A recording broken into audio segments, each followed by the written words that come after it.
Good evening and welcome to Shatliff Tonight on this Wednesday, June 12th, 2024. Apologies about a couple of technical hitches at the beginning of the programme.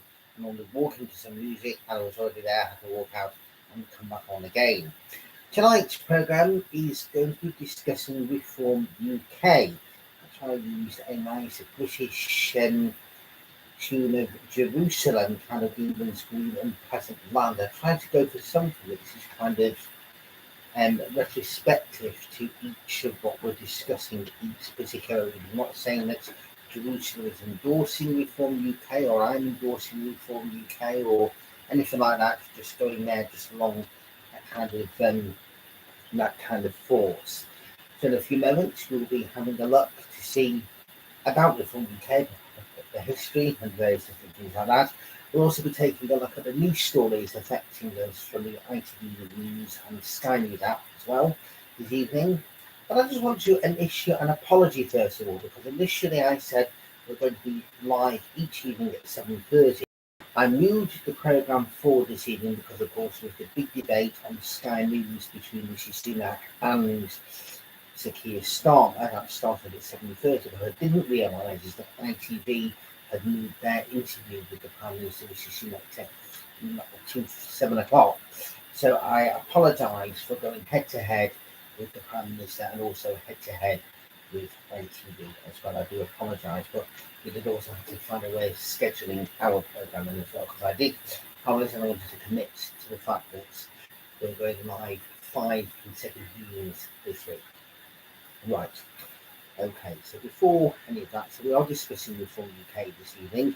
Tomorrow evening we'll be discussing the Liberal Democrats. They've had their manifesto launched today. And on Friday we will be listening to those, so we'll be discussing Plaid Cymru. So let's see what piece of music I can come up with for the next 2 evenings on this special weeknight series of special programmes. We are going to go quick as well this evening because I also got time to prepare to watch the debate, which begins at 7:30. So let's just go straight into having a look at the news story. So we'll go straight to the app now from ITV News. Now, Rishi Sunak says he went without Sky TV as a child. So let's look at some of the key points here. Rishi Sunak has told ITV's Tonight programme that his parents sacrificed lots of things when he was a child, including satellite TV.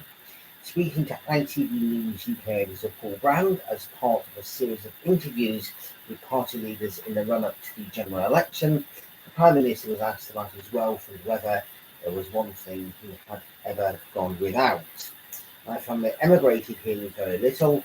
I was raised with the values of hard work, he said. He added, I went without lots of things because my parents wanted to put everything into our education. When pressed for an example of something he had gone without, he said, there are all sorts of things that I wanted as a kid that I couldn't have. Famously, Sky TV, that was something that we never had growing up. I just want to also mention a old school friend of mine who's tuning in. Good evening. And thank you obviously for tuning in. Is the sound any better? I know when we've been doing some of the outside broadcasts recently, there have been some issues, and I thought that things were a little bit better inside, possibly, but if not, we will have to bring the microphone back for future broadcasts, which is no issue. So I do hope that things are a little bit. I might need to speak a little bit better if that's the case, or even come closer to the actual laptop. Okay, just also sticking then with the ITV News app, Rishi Sunak's aide admits to placing bet on election day pre-announcement. One of Rishi Sunak's aides admitted to placing a bet on the date of the election before it was announced. On Wednesday, Craig Williams, who served as the Prime Minister's Parliamentary Private Secretary and is the Conservative candidate for Montgomeryshire and Glyndwr, tweeted, I'd been contacted by a journalist about gambling commission inquiries into one of my accounts and thought it was best to be totally transparent. I put a footer on the general election some weeks ago. This has resulted in some routine inquiries, and I confirm I will fully cooperate with these. I don't want it to be a distraction from the campaign. I should have thought, though, how it looks. According to a report by The Guardian, published shortly after the statement, Mr. Williams placed a £100 bet on the July election just 3 days before the date was named. I must have been I was still going off. Initially, I said I thought it was going to be Halloween, followed then by the US elections on November the 5th. Then I was going for that date. What was it? November 14th, potentially. It is in the second half of the year, just. But anyway, right, okay. And news from the other side of the pond. And this is in terms of the US Secretary of State Blinken says US still pushing for Gaza truce deal. Hamas has submitted numerous changes to a US-backed proposal for a ceasefire and release of hostages in Gaza, causing frustration for US Secretary of State Antony Blinken. The US hopes the deal will bring an enduring end to the war, but the development casts further doubt on how quickly it will be secured. I wasn't aware of what that story was, and I just kind of went into it. Right, okay, let's look at the Scandies app and we'll go on to Reform UK. Right, okay, so Starmer to go first as the Labour leader, and Sunak face questions from Beth Ridley. Now, he's coming up shortly on Sky News. That is mainly what their app is all about this evening. It's also saying about Greece has shut tourist hotspots and schools across Athens as the first heat wave of the summer strikes. Temperatures were tipped to hit highs of 43 degrees Celsius, that's 109 degrees Fahrenheit, on Wednesday and Thursday in parts of the Mediterranean county. Meteorologists say the high temperatures is being driven by southerly winds bringing hot air and dust from North Africa. As a result, the Acropolis, the archaeological site, which saw 4 million visitors last year, was closed between 9 a.m. and 2 p.m. today, GMT, over the life-threatening temperatures. Unfortunately, our weather is not the very best. It's been okay here in Manchester today, but unfortunately, the same is not going to be nice. But what we do here in the United Kingdom is, when we get used to not having the weather, we still find ways to try and enjoy ourselves the very best way we can. Going back to traditional board games and things like that if need be. Right, tonight's main talking points: Reform UK. Reform UK is a right-wing populist political party in the United Kingdom, founded in November 2018 as the Brexit Party. Advocating a no-deal Brexit, it won the 2019 European Parliament election in the UK, but did not win any seats at the 2019 general election. The UK withdrew from the EU in January 2020. A year later, in January 2021, the party renamed itself Reform UK. And during the COVID-19 pandemic, the party advocated against further lockdowns. Since 2022, the party has campaigned on a broader platform, and in particular opposing immigration and the government's net zero energy policy. Following Farage's resumption of the party leadership in early June, just last week, during the 2024 general election campaign, opinion pollsters and analysts reported an increase in support for the party.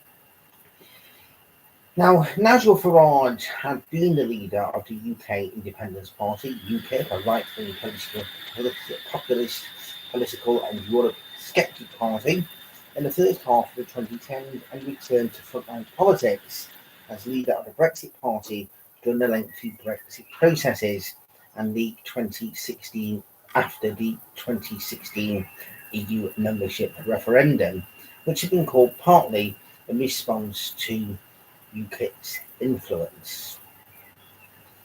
The Brexit Party campaigned for a no-deal Brexit, and there were high-profile defections to it from the Conservative Party, including Anne Widdecombe and Nishita Rees-Mogg.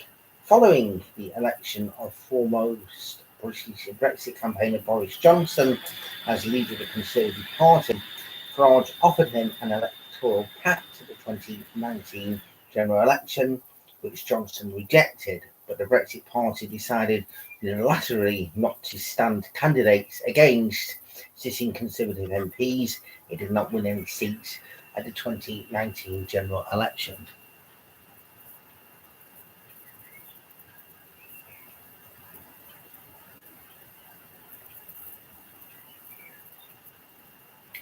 Thank you very much there for the guidance.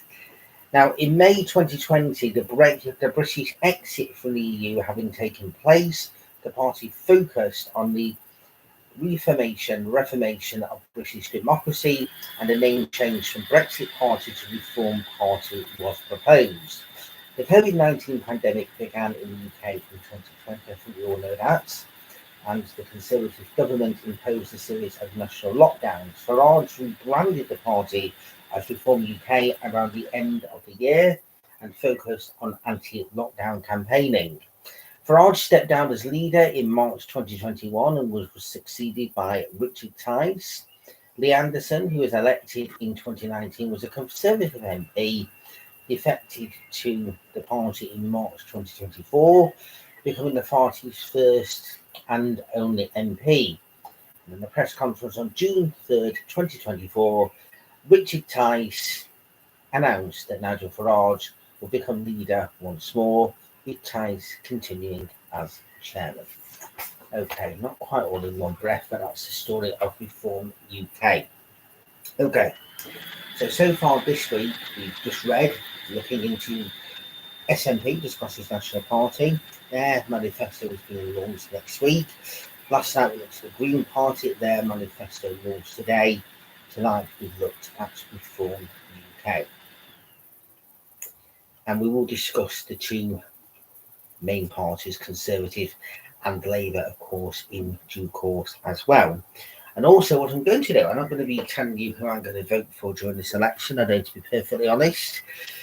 Things have almost come close to it, but I'm not going to. I'm staying apolitical, neutral.